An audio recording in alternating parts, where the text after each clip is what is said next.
mission now. I'm on a mission now. I'm on a mission now. I'm on a mission now.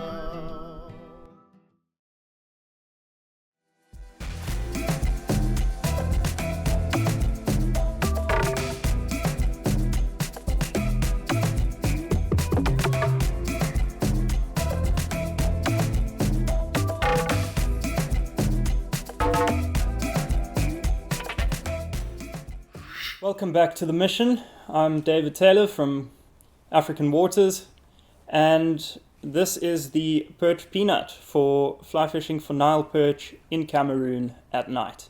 This fly is designed to push a lot of water, make disturbance under the water so that it can be easily found at night. These fluorescent colors, this pink here especially, is supposed to pick up the little bit of UV light that's coming from the stars and just fluoresce ever so slightly. The perch with their very sensitive eyes can pick that up. And this deer hair head here, apart from making noise under the water, you have turbulence that works its way back down the fly and causes this incredibly long tail to wiggle and have a huge amount of movement. You'll generally fish this thing with a long, slow strip at night, or I often put my rod under my arm and just gently do a double hand retrieve just with my wrists. You're fishing this thing with 12 weights with usually about 0.9 millimeter fluorocarbon. Using fluorocarbon because there are freshwater oyster beds that are incredibly sharp, and especially the big perch will immediately run towards structure when they're hooked. So as soon as you hook them, you are pretty much straight sticking them and trying to hold them out of anything they can get to. Often that involves chasing them downstream. You have no visual cues because your headlamp is off.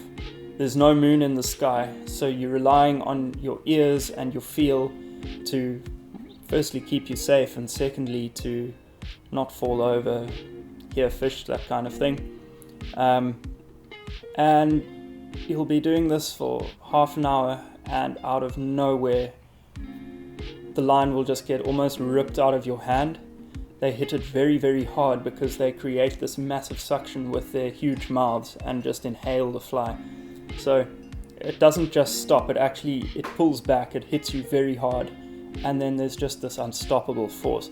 They aren't fast, but you are not turning them. Anything over a meter is going to get you straight onto the reel. Anything over 125 centimeters or 130 centimeters, you've got to have a fair amount of luck to land. And this, for the last 2 seasons, has been the most successful fly and the most successful colors.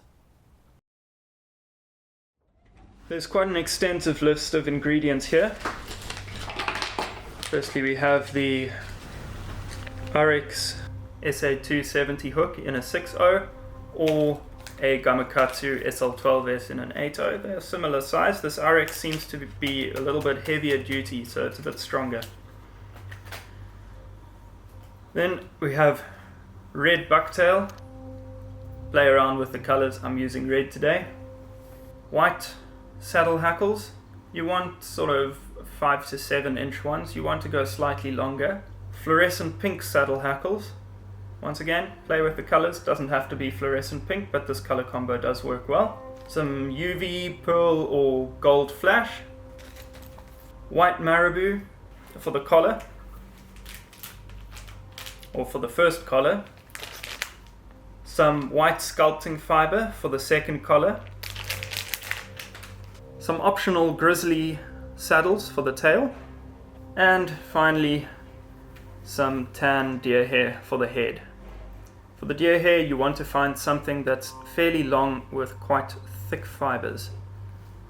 This head is quite bulky, so you do need the length of that deer hair.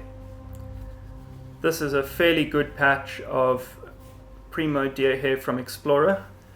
even though this is a good patch, it's right at the limit of how short it can be.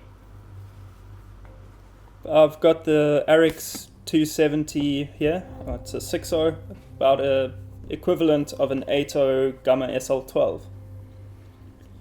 I'm using 3.0 or 200D nano silk today. You're going to want a nice strong thread because of the deer hair that we will do just now.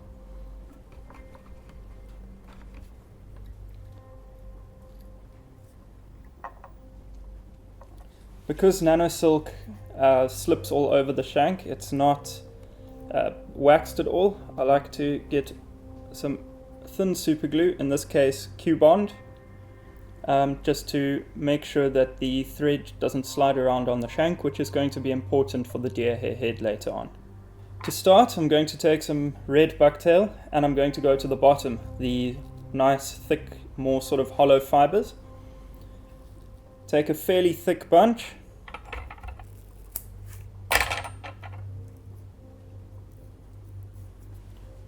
You don't really need to clean it up much. You're looking for bulk here. 1, 2, and 3. And you want it to flare like this. This flaring will provide some support to give bulk to the tail. You can use the entire length of the bucktail you have.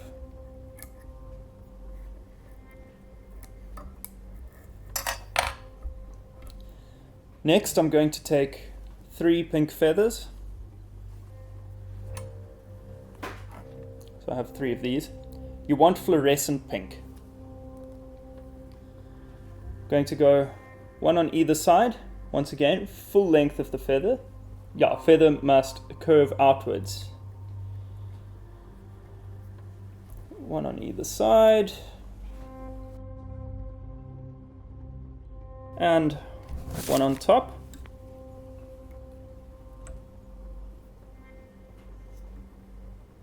Just put a couple of thread wraps here to keep them in place. You don't want to secure these down completely yet until you've placed all of your feathers.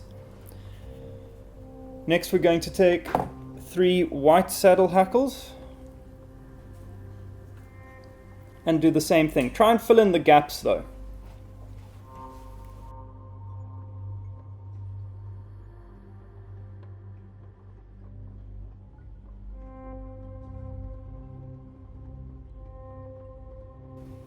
So there are gaps in between the pink feathers that you've tied in. You just try and tie in your feathers to fall in between those gaps.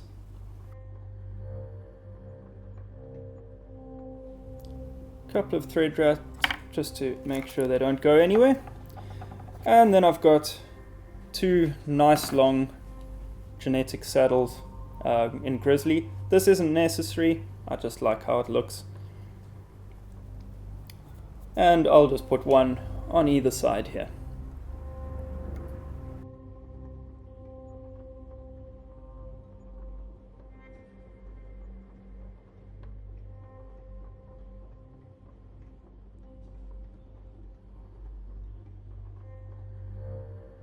I haven't moved the thread along the shank at all here. All tied in at the same point. Now, you don't have to use this exact color combination of feathers. We use a lot of different things. So we'll do some that are white and pink, some that are chartreuse and pink. You can go fluorescent orange and red, you know, play around with the colors. Fluorescent seems to be the best color. So you want a contrast of some fluorescent and some non-fluorescent materials. And we're mostly using lighter colors rather than darker colors. What's going to remain consistent is you're always going to have 8 feathers in the tail. Now that I have all of the feathers placed, I'm going to cinch down hard and keep some serious tension as I wrap forwards a little bit and wrap back to lock that thread in.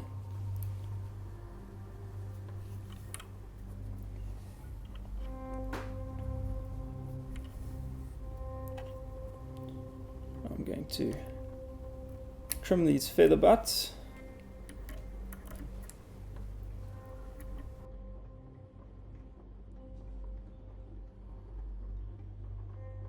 Now I'm going to take some flash. In this case it's ice blue, but I mean, once again, play around with the flash color. I really like this ice blue or pearlescent, but holographic gold is also quite lekker.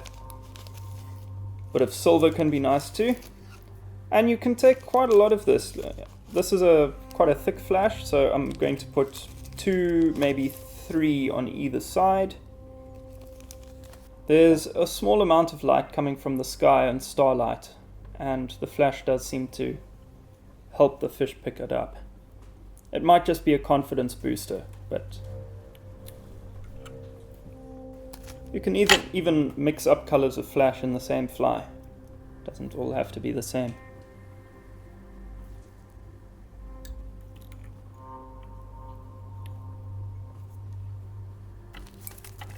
Right.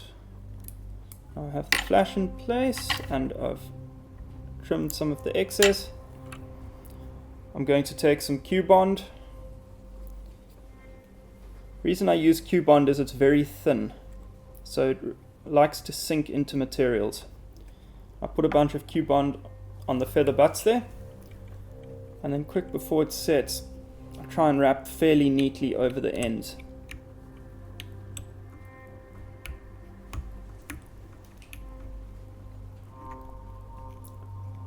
Once again, using a lot of tension. Right, so now the tail is sorted.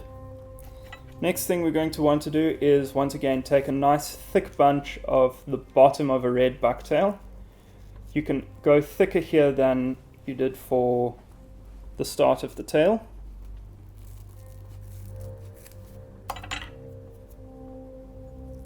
Proper bunch. And you're going to tie it in just in front of that lump there that's made by the tail. 1, 2, 3. I'm going to work this around a little bit. It's going to become a bit of a collar here.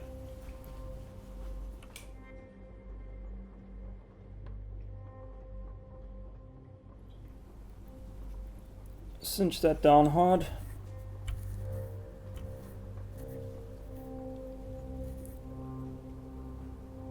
You want it to flare a little bit because this is going to add some more bulk to the body. This fly has to push water because we're fishing at night, so that's the reason for wanting bulk. It's a rare thing in fly tying to want bulk. Trim the excess. Now take some white maribou. Once again, play around with the colors. I like the white for this color combination. And there are a couple of methods you can use to tie in the maribou. Either you can do a split thread or dubbing loop and make a brush out of it, or you can just tie it in tip first and wrap it, which is what I'm going to do now.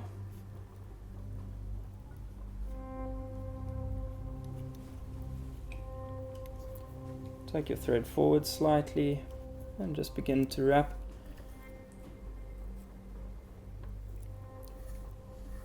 While working the fibers back. They're going to want to catch on each other and wrap around the hook, and you don't want that. You want to make sure they are nice and separated so that they can be facing backwards and make a nice maribou collar.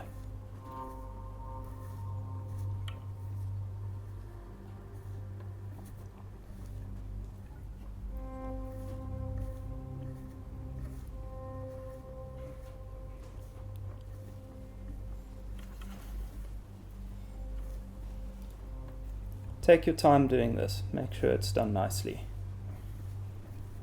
The more maribou ends up on the fly, the better.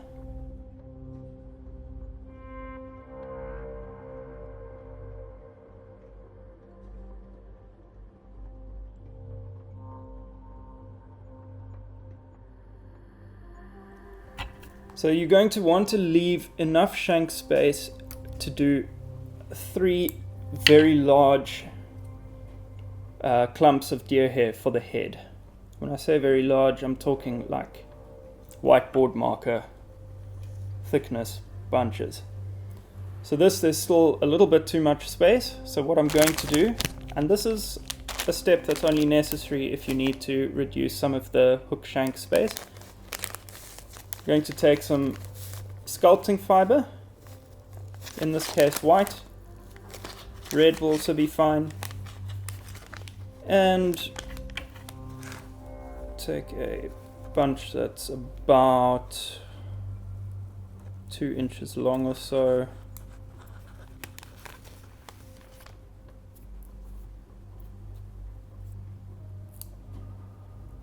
Get rid of the tangled bits.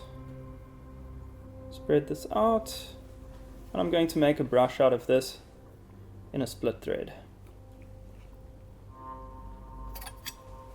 Once again, your bulldog clip, it's your friend. Stroke the thread down with your thumbnail, flatten it, and grab the center, open it up,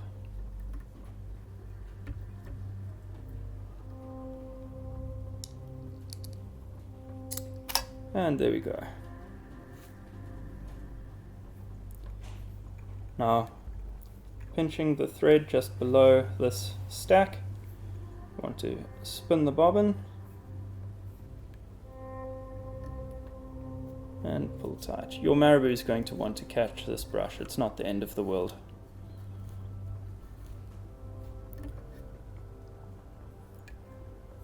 You're going to want to spin this quite a bit. It's a fairly robust material, so it doesn't like staying in the thread. This is the only time where you're going to need to be careful about snapping 3/0 nano silk. It isn't very strong once it's been spun like this. Now you'll see, even though it's beginning to look like a brush, it's noodled a little bit, so what I just do is I take a piece of Velcro, in this case there's a little piece stuck on a stick, and I just try and sort of work it out into a bit more of a brush. Some of the fibers will come out, don't worry about that. You just want to stop it being so twisted so that it forms a nice, neat brush once you tie it in.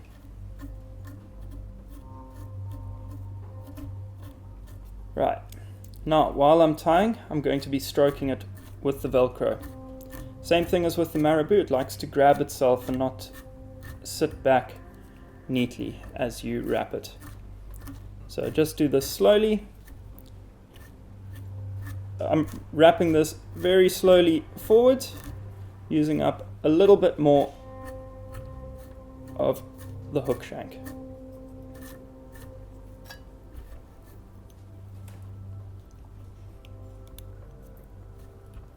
Thread dam is not really necessary. This is all going to be held back very nicely just now by the deer hair. You want this to, you just want enough bulk here to support the back end of the deer hair so that when you tie in your first clump of deer hair you get a nice neat collar. I'm going to cut for the first clump a very nice thick bunch, and I'm going to stack it in one of these. In terms of tying flies to actually fish rather than sell or something, the stacking's really not important, but it makes a pretty looking fly.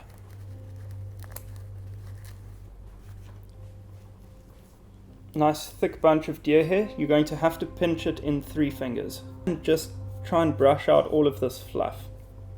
Now we're going to carefully try and get all of the tips into this old deer hair stacker.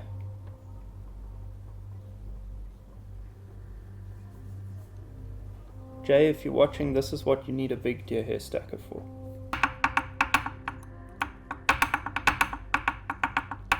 Now I'll spend some time tapping this thing. That is looking reasonable. It's not perfect, but whatever, it'll do. It's good enough. Now once again, we're working with 3 fingers to work our way down this clump. And you're going to measure roughly where you want your collar. Bear in mind that as soon as you flare it, it's going to angle up, and so your collar is going to look shorter than it does when you lay it flat against the hook. So I like the collar to be roughly in line with the start of the bend of the hook when I'm laying it down. About there. Now, one, so gentle wraps, two, now begin to tighten up. You don't want it too tight. You kind of want it halfway cinched with still enough space to cinch down that you can actually spin it. If you have too little tension, the deer hair tends to twist, or the deer hair clump tends to twist and you don't get an even collar. If you have too much tension, it doesn't spin all the way around. So you kind of have to play around and eventually you get a feeling of the correct amount of tension.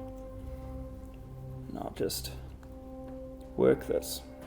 Lots of tension, but rather do a couple more wraps than pull so hard that you cut through the deer hair. Nano silk is perfectly capable of cutting right through your clump. Work your thread forward through the clump carefully.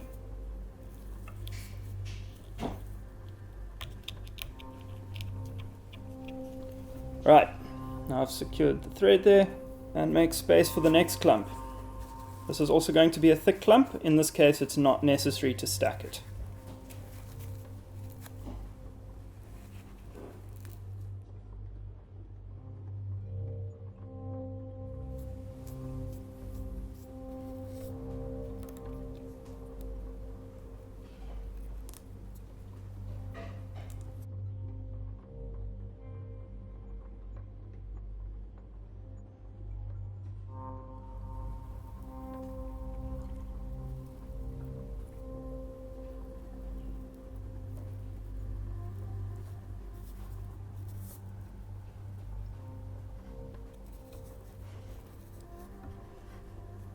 Work your thread forwards once again.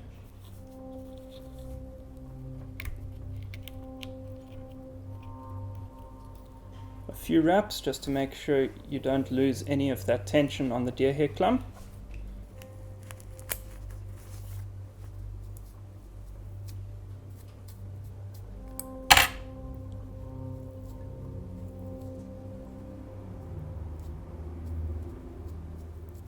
Tying hand. Grab the deer hair, hold it over the hook eye. 1, 2, trying as far as possible not to catch fibers that have already been tied in. Small amount of tension here and spin it.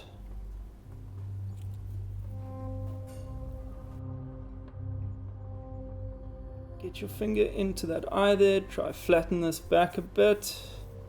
Work your thread forwards to this eye.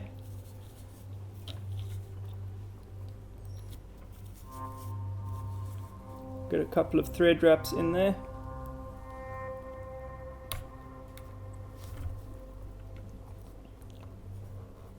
Push that back. You can dam up a little bit of thread here if you like.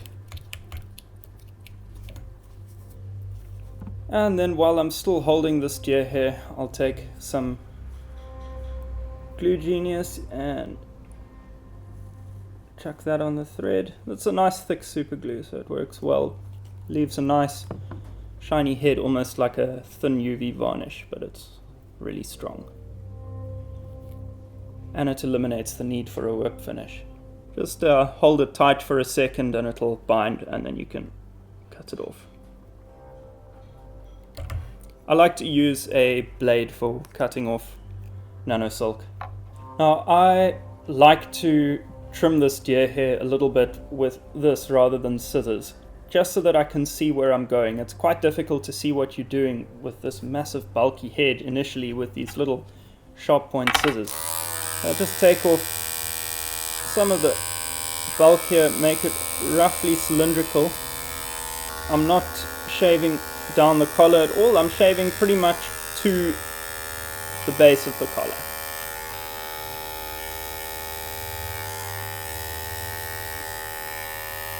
Tell you, when you're tying these in bulk, this saves time.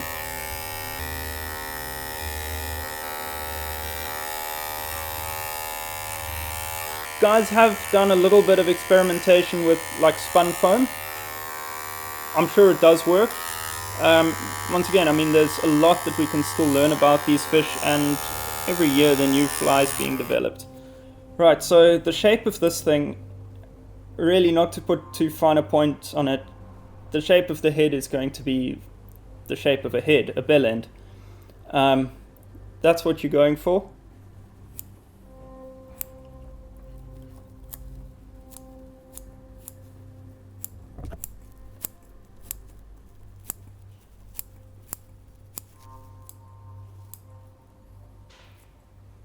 Getting this symmetrical is always a bit of a trick. Always look at it from the front from time to time.